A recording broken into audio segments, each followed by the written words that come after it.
We know that Conor is going to go out there and outstrike Khabib. At least we're willing to concede to that, to the point that Khabib's own coach, Javier Mendez, came out and said, we can't outstrike Conor. He's just too good and he's too dynamic and we don't have enough time. I think that the same could be said. It wasn't said by Conor's coach, but I think the same could be said about the wrestling. He's not going to be a better wrestler than Khabib. Look, here's the dirty, rotten truth coming to you from a wrestler, okay? Garbage wrestling, but wrestling. You got to have some wrestling, but it can be bad, is enough to work in MMA. All right, so back up just a little bit. Conor put a training video out of him wrestling. He videoed it and he put it out. He must have thought he looked good. Whoever put it out must have thought Conor looked good. The wrestlers took a look at that footage and go, man, this guy's terrible. This guy can't wrestle a lick. I'm telling you guys, the dirty secret is that's enough. You don't have to be a great wrestler. That is a huge misconception in this sport. You just got to have a little bit of it. Some of the best fighters we've seen were good wrestlers, and I hate to insult them, right? The great T.J. Dillashaw. I don't want him to see this and go, Chael, how can you say I wasn't a good wrestler? Well, you're a multiple-time world champion in MMA, okay? You were never a world player in wrestling. That's just the reality. You had good wrestling. You're a great MMA fighter, and nobody out-wrestles you, right? You go look at Demetrius Johnson. We just saw him take on the world's best, the Olympic champion, right, and Henry Cejudo. That was very close wrestling. In the first match, Demetrius Johnson out-wrestled Cejudo. In the second match, Cejudo out-wrestled Demetrius, but it was close. It was good back and forth. Okay wrestling is all that you need in MMA. You could go look at a guy like Daniel Cormier, one of the most decorated wrestlers that does the sport. He doesn't use a ton of wrestling. He uses that grind. He uses that wrestler's mindset. He stays in your face. He makes you work for it. Go see the Stipe fight. He didn't have to use a lot of wrestling there, right? Ultimately ended the fight with a big shot, but he has enough. He has enough. I'm just saying a lot gets made out of wrestling. You take the world's greatest wrestler, and then you put him against an okay guy. Benson Henderson comes to mind. I can't remember what Benson Henderson placed in state. I want to say it was 5th. It's enough. He never gets out-wrestled in MMA. Never. Won world championships doing this. World championships. Kelvin Gastelum comes to mind. #1 contender. Right? I mean, you guys see the issue here?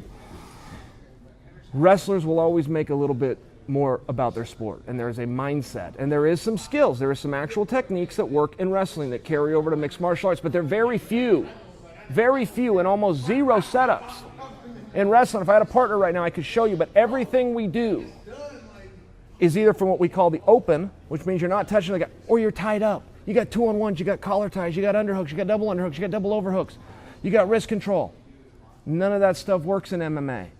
None of it. One of the greatest controls you can have in wrestling is called a Russian tie. It's a 2-on-1. I mean, in one of my arms, you're going to grab it with both of your arms. My arm's dead. My arm can't be used. Just picture that. Even without a part, picture my arm being in my opponent's arm. See the problem? See why that doesn't work in MMA? There's not very many things that translate. So when you watch Conor's wrestling, yeah, it's garbage in comparison to Khabib's. The dirty little secret. It's enough. It's enough. Khabib is going to come at you with 2 attacks, a single leg and a body lock, and they're great, and you only need 1 or 2. That's not to dismiss Khabib. Just don't get lost in the fact that Conor does not have to know A to Z about wrestling. He needs to have a good understanding of a single leg defense. He needs to get a good understanding of a body lock defense, and then ultimately, he needs that defer button he can push, which is, I just got taken down. I got to get my ass up off the bottom. They don't do that in wrestling. They don't do that in Dagestan in wrestling. The opponent doesn't try to get up off the bottom. The top guy doesn't try to hold you down. That's grappling. Khabib has adapted to a great grappler. But you can ask Eddie Bravo, who I think we all respect in the world of jiu-jitsu and grappling. He will vouch for Conor McGregor.